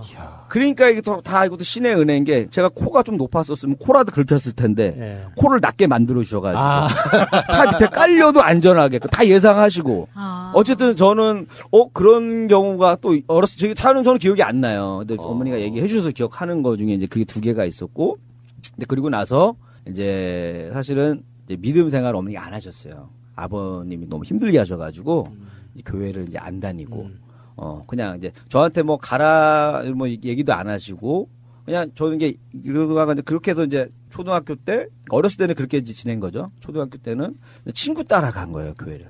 가면 좀 마음이 편하더라고. 잘 모르고 그러는데도 그냥 애들하고 놀려고 간 거죠 그때는. 이제 그렇게 하다가 이제 또 중학교 가서는 또 이제 교회 안 다니고 이렇게 살았어요. 이렇게 살다가 이제 재수할 때 이제 교회를 잠깐 또 가서 그러니까 친구가 이제 가면은 이제 또 우리 교회 가면 또 친구들도 많고 여자애들도 있고 그러니까 만나서 와서 좀 얘기도 하고 사람들도 만나라 해서 이제 갔어요. 가서도 그냥 가면 왜냐면 좋은 얘기 해주니까 그렇잖아요. 가면 뭐 기도하라고 그러고 뭐 부모님 공경하라고 그러지 뭐 도둑질하지 말고 좋은 얘기 해준단 말이에요. 그러니까 약간 그 힐링하는 그런 생각으로만 다녔었어요. 그 당시만 해도. 그리고 나서 이제 딱 군대를 갔는데 군대에서 종참을 이제 기독교로 하잖아요. 네. 보통 이제 뭐 카톨릭, 불교 뭐 여러 가지가 있는데 초코파이도 주고. 네, 저는 이제 기독교로 갔는데 저는 교회 다니면서 한 번도 운 적이 없는데 훈련소 때 딱 그 종참 딱 갔을 때 거기서 딱 앞에서 이제 그 CCM 그리고 찬송가가 딱 이렇게 하는데 고참들이 많이 괴롭혔구나. 아니 그때는 훈련단 때 다 동기들이잖아요. 이제 훈련이 힘들고 그러니까 거기서 이제 딱 찬양을 딱 듣는 순간 거기서 눈물이 딱 나더라고요. 그리고 눈물이 마를 때쯤에 또 초코파이 먹으니까 다시 눈물이 이 맛있는 거를 이걸 못 먹고 제가 지금 뭐 하는 건가 하면서 또 다시 눈물이 나면서 그 시기를 이제 났어요. 그리고 제가 이제 군대에서 그동안은 이제 교회를 막 다니면서도 제가 성경책을 일도 간 적이 없어요. 그래서 군대에서 저는 이제 그 취침 시간에 이제 안 자고 군대에서 어떻게 했냐면은 취침할 때 이제 거기 도서관 올라가서 이제 그 큐티 책 보고 그다음에 성경책 보고 해서 이제 큐티가 정확하게 뭐예요? 전 콰이어 타임에서 이제 말씀 읽고 이제 그거 묵상하면서 기도하고 그러는 거예요. 이제 그거를 이제 하고 잤어요. 그러니까 굉장히 그 바르게 살았죠. 군대에서요? 네. 뭔가 성경책 잘못됐는데요? 그러니까 여러분들 공군 가면 편합니다. 육군 이런 데는 이런 새가 없어요. 그러니까 공군은 좀 편했어요. 저 시험 봐서 공군 갔는데 그 일병 때부터 도서관을 다닐 수 있었으니까. 그리고 제 고참이 또 교회 다니시는 분이어가지고 같이 올라가고 성경책 보고 얘기하는 거 좋아했었어요. 그래서 그러고서 이제 일독을 했죠. 그리고 이제 나왔어요. 나와가지고 이제 개그맨이 되고 나서 이제 제가 이제 사실 그게 있었거든요. 이제 그 노예 계약 터져가지고 제일 힘들 때란 말이에요. 개그맨 되고 나서. 근데 그때는 이제 나와서도 사실은 그렇다고 내가 뭐 믿음이 엄청나 이런 생각을 안 했어요. 그냥 교회 가면 좋은 얘기 해주니까 이제 이거 정도의 신앙생활 할 때였고 딱 근데 그 가장 힘든 시기에 그러니까 사실 이제 또 하나님을 의지할 수밖에 없더라고요. 그래서 교회를 그때 제일 열심히 다녔던 것 같아요. 그리고 그때는 이제 여자친구도 없을 때였는데도 교회 가가지고 여자친구가 생겼어요? 근데 거기 교회에서 안 생겼어. 따로 만난 친구가 있었는데 저는 이제 그 당시 어린 나이니까 이제 보면서 이제 그런 부분이 있단 말이에요. 몇 살이었는데요? 20살 후반이 중반. 그게 왜 어려요? 어린 나이 아니에요? 그 당시에 알 거 다 아는 나이. 알 건 다 아는데도 뭐 실습할 일이 많지 않았죠. 그 여자분을 상대로 실습할 일이 많지 않을 때여서. 근데 이제 그 당시에 이제 만나던 친구가 있었는데 초창기 때 이제 그게 딱 걸린 거예요. 저도 연인이잖아요. 연인인데 잠자리도 해야 되고 하는데 이제 성경에 보니까 이제 무슨 뭐 그런 게 나오잖아요. 하면 안 돼. 되게 마음에 걸리는가 그 부분이. 그래서 이거는 결혼하고 해야 되는 건가 하면서 고민을 너무 많이 해서. 그래서 이제 그 친구를 내가 이제 진지하게 얘기했어요. 진지하게. 그걸 왜 고민해? 고민하다 내가 너를 진짜 아끼는 마음에 하는 얘기인데 앞으로 좀 우리 스킨십을 좀 하면 안 될 것 같다. 내가 그랬어요. 그 여자분이 속으로 얼마나 비웃었겠어요. 그래갖고 나는 정말 아끼는 마음으로 얘기한 거거든요. 그랬더니 뭔 개소리야. 그래서 점점 거리가 멀어지더니 헤어졌어요. 그래갖고 내가 약간 좀 따지는 기도를 많이 했죠. 아니 이거 어떻게 된 겁니까? 내가 지금 성경대로 했는데 이거 지금 더 역효과가 났다. 이거 지금 뭐냐고 이거 지금 하면서 그때 기도하면서 이제 막 여러 가지를 내가 이제 항목을 해가지고 기도를 했는데 그래서 이제 그 친구 이제 첫사랑 친구를 만난 거예요. 만난 거고 그 다음에 이제 그 친구도 사실 내가 10가지 이상 갖고 기도를 했어요. 뭐 피부는 어떻고 키는 몇 cm고 그 다음에 코는 어떻게 생기고 입은 어떻게 생기고 기도는 구체적으로 구체적으로 하라고 했단 말이에요. 그런 걸 막 그 기독교 서적을 많이 읽다 보니까 정확하게 그래야지 진짜 하나님 선물인지 아닌지 네가 알 거 아니냐. 그러면서 정확하게 기도하라는 거예요. 그래서 정확하게 기도했어요. 딱 하나 빼고 다 들어맞는 거예요. 만난 친구가. 그 쌍꺼풀 있는 큰 눈. 저는 그건데 그것만 나중에 이제 의학의 힘으로 이제 완성이 된 저는 거죠. 처음 성당을 다녔던 그 순간부터 성당을 그만 다니기로 결심했던 그 순간까지 단 한 번도 기도할 때 뭘 해달라고 기도한 적이 없었거든요. 굉장히 멋있는 거예요. 그러니까 저는 그렇게 그 종교를 이렇게 활용하시는 어머니들을 보면서 이렇게 좀 다른 설명을 해주고 싶어서 막 마음을 졸여온 적이 많았어요.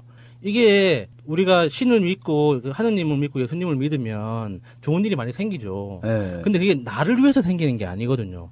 그러니까 예수님이 우리를 위해서 돌아가신 건 인류를 구원하기 위해서 네. 돌아가신 거지 나를 위해서 돌아가신 게 아니에요. 네. 인류의 하나로서 내가 속해 있는 거지. 네. 그러니까 나 하나를 보고 돌아가신 게 아니란 말이죠. 근데 왠지 사람들이 하는 기도의 내용을 들어보면 이렇게 그 단체 모임에서 기도할 때 뭐 해주시고 할 때마다 속으로 조카 막 아니, 그랬거든요. 그러니까 저는 이제 왜냐면은 바빠. 예수님도 바쁘고 하느님도 바쁘고 내가 알아서 잘할 테니까 그냥 지켜보기만 해라. 이렇게 저는 기도를 했단 말이죠. 근데 저는 이렇게 생각했어요. 그러니까 그게 다 이제 저는 이제 그런 기도를 예전에 많이 했는데요. 근데 지금은 그런 기도를 안 해요. 그 목사님 설교도 지금은 구원에 대한 설교만 좋아해요. 그 기복적인 걸 좋아하지 않습니다. 근데 저는 다 단계가 있다고 생각을 해요. 아기 때 아기가 아빠 나 저거 사줘 아이스크림 사줘 뭐 사줘 이런단 말이에요. 아기의 마음 신앙의 아기 때는 그래요. 나 저거 갖게 해줘 뭐 공부 잘하게 해줘 이런단 말이에요. 뭐 이거 사면 뭐 사줘 이런 요구를 많이 하잖아요. 근데 나이가 성년이 됐어요. 지금도 아빠한테 나 장난감에서 이러지 않는단 말이야. 지금은 그냥 아버지 사랑합니다. 그럼 아버지가 알아서 너 이거 차 필요하지? 하고 차도 이런 거 알아서 하는 거지. 지금도 나 뭐 사줘. 이거 사실은 신앙도 단계 성숙의 때가 있다라고 저는 느껴요. 제가 지금 느낀 거는. 그래서 저도 예전에는 이제 그런 거를 기도를 많이 했다가 지금은 다른 거보다도. 맞는 말씀이세요. 네. 그래서 이제 우리 개신교나 가톨릭에서 보면 그 신앙의 단계를 볼 때 어떤 일을 하는 분이 제일 그렇게 좀 깊고 높다고 우리가 보통 얘기들 하나요? 그게 무슨 말이에요? 그러니까 이제 만약에 개신교나 가톨릭에서 저분들은 그래도 신앙적인 성숙도로 봤을 때 제일 깊고 제일 높은 경지에 있을 거다라고 우리가 흔히 생각하는 사람들이 어떤 사람들일까요? 성직자 중에서도 수도사겠죠, 수도사. 예. 그러니까 이제 일반 가톨릭에서도 보면 기도를 직업으로 하는 사람. 직업이죠. 프란시스톤이나 도미니크 이런데. 근데 그분들은 아까 제가 말한 것처럼 말을 해요. 자, 갑자기 또 그 얘기가 나와버리네. 자, 갑자기 또 다원주의로 빠졌는데, 자, 어쨌든 다시 또 돌아와서, 자, 저도 이제 마무리 들어가면, 어디까지 제가, 그 기복신앙 얘기까지 했죠? 그리고 나서 이제 제가 사실은 이제 방언도 저는 사실 받았었어요, 예전에요. 그 느낌을 알아요. 방언을 받았을 때 느낌. 깔라깔라는 방언 아니죠? 그거 아닙니다. 그 느낌을 알아요. 근데 그게 뭐였냐면, 그거는, 정말 선물처럼 받았던 거. 저는 의심이 많았거든요. 제가 기도를 2가지를 열심히 한 게 있는데 개그맨 되게 해주세요랑 그 당시에 나 의심 많으니까 방언 받게 해주세요. 나 이거 받아야 진짜 믿을 것 같아요. 이 2가지를 진짜 열심히 기도했는데 시대를 받았고요. 근데 그 느낌을 어떻게 하냐면 진짜 세상이 진짜 되게 아름다워 보였어요. 그리고 예전에는 제가 질투가 되게 많은 직업이에요. 연예인이잖아요. 잘 되는 애 안 되는 애 너무 많이 봐요. 그러면 질투심이 많아져요. 경쟁사회고. 그러면 돈 많은 애 부럽고 잘 나가는 애 부러워요. 근데 그 받았을 때는 뭐냐면 쟤는 지옥 가면 어떡하지? 불쌍하다. 이렇게 바뀐다니까 사람이. 근데 그게 그 기분이 저는 계속 쭉 이어질 줄 알았는데 사실 그 이후에 제가 그 하나님의 선물이라 생각했던 친구랑 헤어지고 나면서 굉장히 이제 세상적으로 돌아갔어요. 근데 지금도 내가 그래도 신을 부정할 수 없는 건 여러 가지 이제 이런 사례들 경험, 그 다음에 제가 뭐 간증 듣고 목사님 설교 듣고 하면서 제가 경험했던 거랑 다 크로스 체킹을 한단 말이에요. 맞는 것도 많이 나오고. 제가 가장 최근에 느꼈던 게 뭐냐면 제가 믿음이 완전히 식어갖고 한동안은 정말 이제 이런 걸 안 했단 말이에요. 목사님 설교도 안 듣고 그냥 생활하다가 제가 딱 느끼면 언제 전에 TV 방송 나갔다 한번 여기서 얘기했는지 모르겠는데 무속인 분하고 만났단 말이에요. 방송국에서. 만났어요. 자꾸 목소리 듣고 사람 얼굴을 찾는 프로그램이에요. 목소리 듣고 사람 얼굴 찾는 프로그램인데 거기서 이제 무속인 분하고 저랑 결승에서 만난 거예요. 그러니까 저랑 다 2명씩 이기고 올라온 거예요. 갖고 제가 이제 무속이랑 붙어야 되니까 이제 저기 목상가 가고 조용히 기도하고 왔거든요. 기도 한 번도 안 하다가 하나님 이건 좀 아닌 것 같습니다. 만약에 이 상금이 100만 원이 걸려 있어서 그런 게 아니라 이 무속인이 만약에 이긴다면 이 얼마나 은혜가 안 됩니까? 사람들이 더 무속인에 열광할 거 아닙니까? 100만 원 때문에 그런 게 아니라 제가 우승하게 해주세요. 그리고 주기도문을 외우고. 세금 떼면은 96만 하여튼 하여튼 그리고 왔어요. 근데 신기한 게 그거예요. 그러고 내가 무속인 그분 옆에 딱 앉았어요. 그랬더니 그분이 하는 얘기가 야, 너 아무리 그래도 그랬지 하나님하고 대화하고만 되지. 딱 그러는 거예요. 그래서 소름이 딱 돋는 거예요. 그래서 어떻게 알았지 이 사람이? 그래서 가만히 있었어요. 야, 나도 주기도문 잘해워 그러시는 거예요. 나도 예전에 미션 스쿨 다녔어. 누구 진짜 무당 하고 싶어서 하냐? 얘기를 하는 거예요. 근데 거기서 내가 충격을 좀 받았어요. 내가 기도한 거를 이 사람은 하나님하고 대화하고 왔다고 표현하는 거예요. 그러니까 대화는 상대방이 있는 거잖아요. 나는 사실 기도가 하면서도 사실 일방적인 거라고 느꼈지만 그리고 간절히 하지도 않았단 말이에요. 그냥 아까 하듯이 그냥 가볍게 했단 말이에요. 근데 그거를 그 사람이 그걸 딱 얘기하는 거 듣고 나서 내가 얘기하는 걸 들으시나? 그러면서 제가 다시 또 요즘에 막 그 설교도 찾아 듣고 막 그러고 있게 해주신 분이 사실 무속인 분이에요. 무속인 분 때문에 은혜 받은 사람입니다. 이야기 중에 궁금한 게 그 여자친구랑 헤어지고 나서 그 이후에 여자친구는 있었어요? 계속? 있었어요. 있었습니다. 그래갖고 사실은 이제 그거는 이제 나름대로 이제 조금 이제 좀 타협을 했죠. 하나님 요거까지는 좀 양보하셔야 될 것 같아. 이거 내가 너무 힘들어서 이게 안 됩니다. 요거는 좀 양보하고, 그래서 이제 사실 저는 이제 저는 이제 있다고 믿고요. 그리고 왜냐면 또 귀신이란 존재도 있잖아요. 세상 가운데. 저는 있다고 믿거든요. 귀신도 있기 때문에 신도 있다라고 믿는 사람이고, 실제 귀신 들리는 분들도 몇 명 봤어요. 뭐 보기도 하고, 바로 눈앞에서 보기도 하고, 그래서 저에게 누가 신이 있냐라고 물어본다면 저는 있습니다. 이렇게 얘기합니다. 지금 준비하고 있다가 3시 17분에 새벽에 미사일이 발사되고 나서 3시 18분에 1분 뒤에 우리나라의 그 E737 조기경보기에서 발사 궤적을 탐지합니다. 1분 뒤에. 그러니까 위로 솟구치는데 바로 탐지한 거죠. 그리고 1분 뒤에 대통령에게 보고가 됩니다. 발사 2분 뒤에. 탐지 1분 만에. 네. 그러니까 직보가 되고요. 그리고 3시 23분에 발사되고 6분 뒤에 육군과 해군과 공군이 미사일 합동 실사격 훈련을 합니다. 그러니까 평성이라는 곳까지의 사거리를 계산을 해서 그 사거리에 맞는 곳에 동해안에다가 집중 사격 훈련을 해요. 킬체인이죠, 이게. 그 훈련을 했고요. 3시 24분에는 7분에는 NSC 전체회의 소집 지시를 대통령이 내립니다. 그리고 6시에 NSC가 국가안전보장회의가 열렸고요. 이렇게 보면 굉장히 좀 긴박하게 돌아갔잖아요. 우리나라 정부에서도 굉장히 대처를 잘했다라고 심지어 종편에서도 인정하는 부분이고요. 흠잡을 데가 없었구나. 예, 흠잡을 데가 없었고 또 한 가지 외신들이 나오는 외신들의 뉴스를 보면 CNN 이런 거를 제가 좀 검색을 해봤는데 거기에 인용을 이렇게 해요. 대한민국 합참본부 발 뉴스.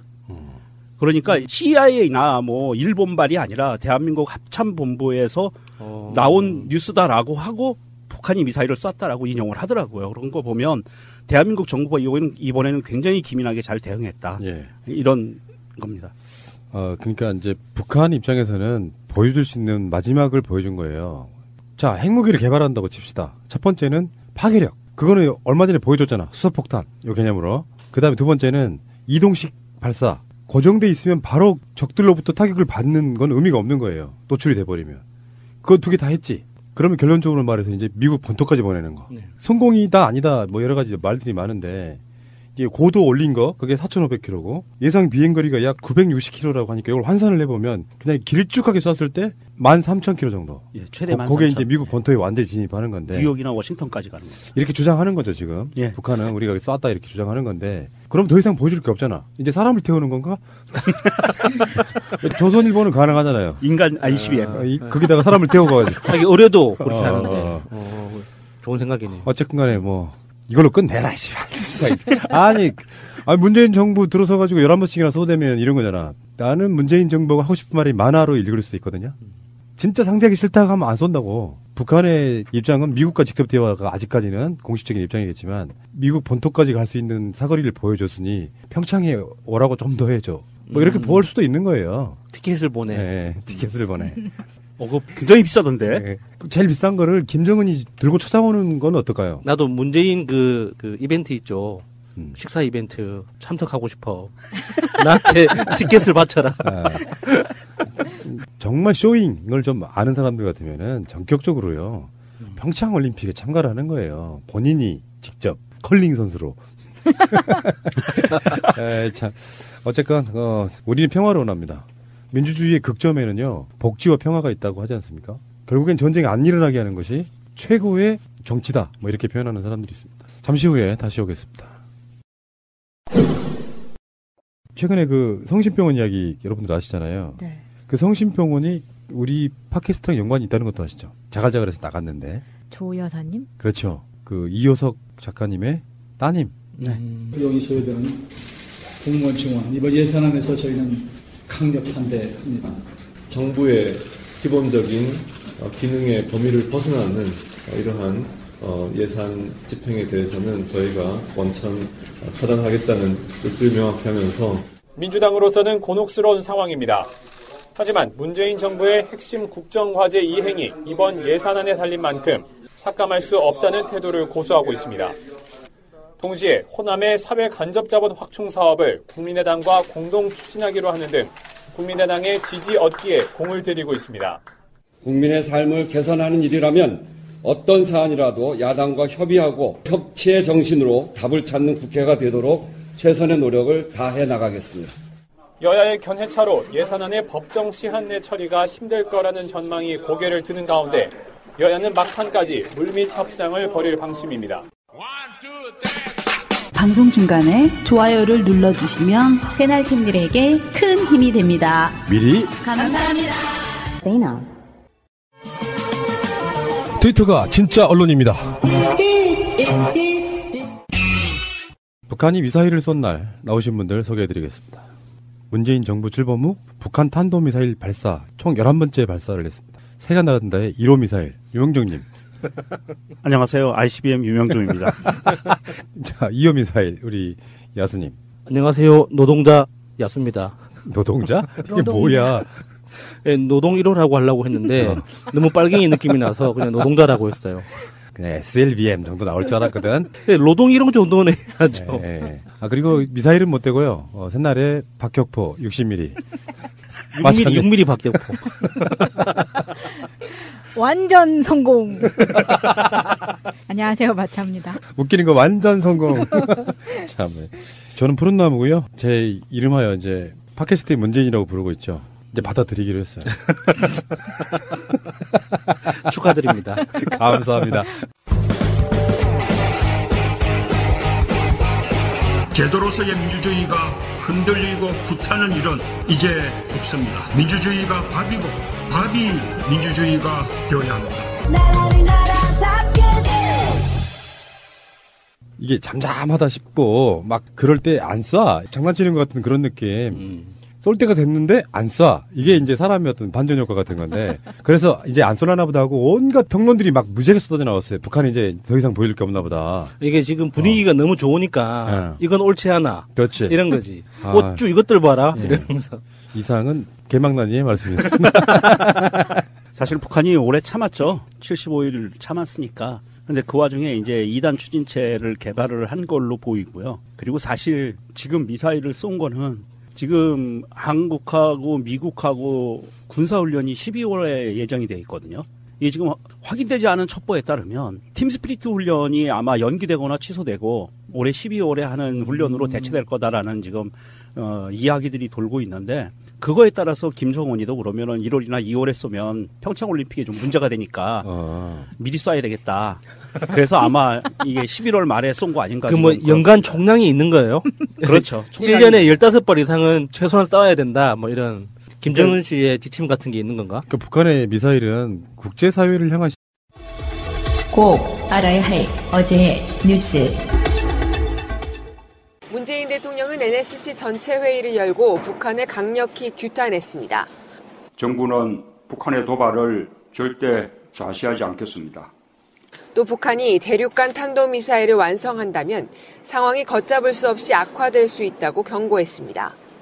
앞서 문 대통령은 취임 100일 기자회견에서 북한이 ICBM을 완성하고 거기에 핵탄두를 탑재해 무기화하는 수준이 레드라인이라며 이 선을 넘지 말라고 경고한 바 있습니다. 특히 문 대통령은 미국의 선제 타격 가능성도 언급했습니다. 북한이 상황을 오판하여 우리를 핵으로 위협하거나 미국이 선제 타격을 염두에 두는 상황을 막아야 한다고 강조했습니다.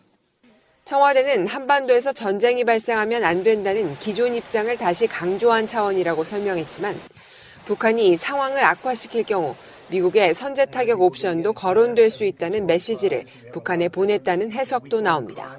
문 대통령은 지난 6월 미국 언론과 인터뷰에서 선제 타격 문제는 추후 위협이 훨씬 더 긴급해지면 논의해 볼 수 있다며 비판적 시각을 유지해왔습니다. 국가정보원이 순수한 정보기관으로 거듭나기 위해 국정원법을 전면 개정하겠다고 밝혔습니다. 먼저 국정원 이름을 18년 만에 대외안보정보원으로 변경하는 내용이 포함됐습니다. 국정원은 지난 1961년 중앙정보부가 창설된 이후 국가안전기획부를 거쳐 지난 1999년부터 현재의 이름을 사용해왔습니다. 권한과 직무 범위도 재조정됩니다. 정치 관여 등의 논란을 일으킨 국내 보안정보 개념을 삭제하고 위헌 논란이 계속된 국가보안법상 찬양고무죄와 불고지죄도 정보 수집 범위에서 제외됩니다. 대신 북한 정보와 방첩, 대테러, 방위산업과 경제안보 침해 등으로 정보 수집 범위를 구체화하기로 했습니다. 개정안은 또 정치 관여 우려가 있는 부서를 다시 설치할 수 없도록 하고 불법 감청 등에 대한 금지 조항도 신설했습니다. 인권 침해 논란을 일으킨 대공수사권은 다른 기관에 이관되거나 폐지됩니다. 불법적 예산 집행을 막기 위한 통제도 대폭 강화됩니다. 국가정보원 예산 집행 단계에서 집행통제심의위원회를 설치하여 운영 및 사업계획 변경 또는 일정 규모 이상 예산 조정 시에는 정보위에 보고 절차를 보고하는 것으로 강화 방안을 갖다가 보고하였습니다. 국정원은 이번 정기국회에서 개정안 통과를 추진한다는 방침이지만 한국당이 반대하고 있어 난항이 예상됩니다. 정세균 국회의장이 정례회동 이틀 만에 또다시 여야 원내 지도부를 불러 모았습니다. 버리기만 한 예산 협상을 서둘러달라고 재차 당부하기 위해서입니다. 금년에도 12월 2일 법정 시간 내에 예산안이 처리될 수 있도록 교섭단체의 지도부뿐만 아니라 의원들도 함께 힘을 좀 모아주셨으면 좋겠다. 하지만 여야는 여전히 평행선을 달리고 있습니다. 야권은 내년도 예산안이 공무원 증원과 최저임금 인상분 지원 등 무분별한 퍼주기로 점철됐다며 반드시 삭감해야 한다고 주장하고 있습니다. 특히 캐스팅 보트를 쥔 국민의당은 바른정당과 공조체제까지 구축하며 예산안을 부결시킬 수도 있다는 강수를 두었습니다. 30년간 327조의 천문학적 시그널이니까 어느 때 적재적소에 쏴주느냐 이런 문제인데 사실은 평창올림픽에 대해서는 안 나와도 찌질한 거고요. 평창올림픽을 나오게 되면 미사일 쏘는 게 굉장히 쭈뼛해지는 부분도 분명히 있는 거예요. 그런 측면이 있는데 지금 쏜 미사일의 의미랄까 이런 건 핵무력을 완성했다 이거라고 지금 이야기하고 있는 거거든요. 우리는 이제 개발할 거 다 개발했어. 더 이상 보여줄 거 사실 없을 것 같은데. 지금 뭐 고도 4,500의 그 비행거리 직선거리로 한 약 1,000km 정도 날아갔다고 하는데요. 이게 ICBM으로 환산을 하면 적정 사거리로 쏘면 이게 10,000에서 13,000km까지 날아가서 워싱턴까지 타격이 가능하다고 하거든요. 그렇다고 봤을 때 일단은 핵 운반체는 완성했다. 북한 입장에서는 그렇게 자평도 하고 사실은 어느 정도 인정할 수밖에 없는 부분이고요. 이제 남은 건 하나죠. 실제 핵폭탄이나 수소폭탄을 실제 눈에 보이게 실험하는 거. 이거밖에는 지금 남지 않았는데 거기까지 가기는 쉽지 않을 것 같고요. 그러니까 일본 입장에서는 정말 섬찟할 것 같은 게 북한과 일본 사이에 바다에 떨어뜨리잖아요. 네. 이게 오조준만 돼도 이게 본토로 떨어지면 젖되는 거 아니야 이게. 네. 이름도 유명한 오호츠크해. 그리고 한 번은 그러니까 일본 영공을 넘어갔잖아. 네. 그렇죠. 그러면 진짜 기분 나쁘겠다. 김정은이가 이런 면에서는 마음에 들어요. 저희가 종북은 아닙니다만. 그런 면에서는 뭐랄까 일본 애들을 간담을 서늘케 하고 있다는 부분에 있어서는 특히 아베가 괴로울 수만 있다면. 네. 이게 그러면 이번 미사일 발사는 아베 괴롭히기인가요? 그럴 수도 있죠. 근데 적대적 공생관계처럼 아베가 이번에 자기네들 선거에서 압승한 게 바로 북한 때문이잖아요. 그렇죠. 네. 그런 도움이 있었죠. 예전에 우리 대한민국의 그 독재자들이 주로 써먹던 적대적 공생관계를 지금 아베가 하고 있는 거예요. 유신도 적대적 공생관계에서 그러게 말이에요. 서로 간에 이렇게 짬짬이로 했던 것처럼. 그런데 웃긴 게 새벽에 저는 이 뉴스를 보면서 실시간으로 보고 있었거든요. 집에 들어갔는데 TV를 딱 켜니까 외국 방송을 보는데 뭐 노스코리아 미사일 런치 뭐 어쩌고 저쩌고 이렇게 나오는 거예요. 이게 뭐야? 그리고 연합뉴스를 틀었어요. 그랬더니 화면이 나오는데 막 이제 해설을 하는데 배경화면을 보고 깜짝 놀랐어요. 배경화면에 북한 인민군들이 훈련하는 화면이 나오는데 배경에 이런 현수막이 써져 있습니다. 매국노 명박이를 때려잡자. 그 동명이인이 그 동네에 있는 거 아닐까요? 근데 워낙 이명박이라는 이름이 워낙에 귀해서 예, 예. 그런 이름 자체가 예. 대박이다. 그 명박이라는 이름이 요즘 그 유행하는 급식체로 읽으면 띵박이잖아요. 네. 예, 그런 그 흐름이 북한에는 없을까 하는 의심이 들었어요. 설마 저 군대 북한 인민군이 훈련하는데 명박이를 배경에 걸어놓고 사리를 전의를 보태올 건가? 이야기가 너무 새는데 이야기 나온 김에 조금 더 얹자면 급식제의 원조는 어맹부예요. 그 명박이가 스스로 창조해낸 거잖아요. 그렇지. 자, 이야기를 미사일로 오셔야 됩니다. 이번 미사일의 두 가지 큰 특징이 있습니다. 북한이 하는 짓이야 우리가 분석해줄 의미가 거의 없는 거고요. 미사일이 발사된 후에 우리나라 정부의 대처를 보면 3시 17분에 미사일이 발사됐는데요. 그 이전에 어제부터 우리나라 정부의 국정원과 국방부, 청와대에서는 이미 발사 조짐을 읽고 준비를 하고 있었어요. 추적 중이었고요. 두 가지 징조가 나타났다고 합니다. 하나는 X밴드 추적 레이더를 계속 가동 중이었고요. 어제부터. 그리고 통신량이 굉장히 급증했대요. 그러니까 다 감청에 다 걸린 거예요. 그래서 이남희 여사인가요? 네, 이남희. 관련해가지고 방송 나가는 오늘이요. 오늘 11월 30일 KBS ETV 아침 7시에 생방송 오늘이 좋다에 이남희 여사, 그러니까 이효석 작가님 따님 사망사건과 관련된 그게 나간대요. 많은 분들의 관심 바라겠습니다. 트위터에서도 계속 계정이 있으세요. 그래서 그 계정을 팔로우하는 사람들한테 일주일에 한 서너 번 정도 DM으로 계속해서 메시지를 보내시거든요. 본인이 굉장히 답답해하시고 가슴 아파하시는 사건이에요. 이 사건이 대한민국에서 벌어진 여러 의료사고 가운데 어떻게 보면 대표적인 사건이 될 수가 있어요. 많은 의료사고들이 있었지만 그 의료사고가 그게 그냥 묻혀버린 게 아니고 이거 끈질기게 수많은 시간 동안 이의를 제기하고 그다음에 알리고 방송으로 알리고 트윗이나 이런 SNS로 알리고 소송도 하고 이런 과정이 있는 거거든요. 며칠 전에는 MBN에서 그 내용이 나갔었고요. 네. 30일 날 아침 7시에는 KBS ETV에 나가는데 KBS PD가 병원에 가서 직접 취재를 했는데 카메라 못 찍게 하고 난리 났었나 봐요. 그리고 왜 자갈자갈에 보면 곽승훈 노무사님께서 갑질을 어떻게 하는지를 다 나열해 주거든요. 상상을 초월하는 갑질들을 합니다. 장기자랑에서 옷 야하게 입는 건 아무것도 아니야. 정말 상상을 초월하는데 그 방송 못 들으신 분들은 꼭 한번 들어보시기 바라고요. 자, 어쨌건 똑같습니다. 우리가 항상 하는 이야기처럼 국정원 변호사의 죽음이나 모든 가족의 죽음은 석연치 않고 억울한 죽음이라고 생각되면 가족들이 그것을 끈을 놓지 않고 계속해서 투쟁을 하는 거예요. 진실을 밝혀달라고. 이 시간에는요. 때려잡자 심재철.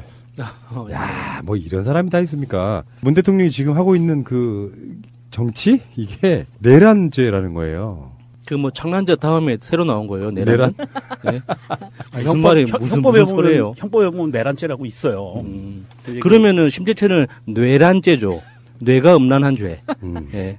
그 2013년도에 본회의장에서 누드 사진. 예, 누드 사진 보다가 들켰었잖아요. 그 당시 새누리당 자격으로 국회 윤리특별위원회 위원장의 신분으로 누드 사진 보다가 걸렸었는데 그렇게 음란한 사람의 뇌가 죄인 거죠. 심재철이 현직 국회 부의장이에요. 그래서 이제 민주정부 때 임채정 국회의장이 말도 안 되는 요설이라고까지 표현했는데 요설. 근데 진짜 뭐라 그랬는지 한번 봅시다. 국가 그 자체를 파괴하는 내란죄는 강도나 살인 같은 치안범죄와 달라서 단지 형법에서 규정한 형식적인 조문 해석만으로 판단될 수 있는 범죄가 결코 아니다. 각국이 구체적인 범죄 구성 요건은 달리하지만 내란죄는 국가의 내부로부터 국가의 정체성을 위태롭게 하는 가장 위험한 범죄다. 내란죄의 핵심인 국가 정체성을 위태롭게 한다 함은 우리 헌법의 핵심 가치인 자유민주주의와 자유시장 경제의 질서, 법치주의와 적법 절차를 무시하거나 폄하하여 국민들로 하여금 그 가치의 중요성을 오도하게 하는 것이 대표적이다. 헌법 가치를 무시하여 국가 정체성을 위태롭게 하는 것이 바로 국헌문란, 즉 국가 헌법 질서를 어지럽히는 것이다. 민주당과 청와대가 자유민주주의와 자유시장 경제의 질서를 위태롭게 한다고 함은 지난 집권 6개월 동안에 전개된 일련의 과정에서 두드러지고 있다. 여러분 무슨 말인지 알겠어요? 이 사람이 국회 부의장 맞아요? 그러니까 속상한 거예요. 이런 말도 안 되는 소리 같은 경우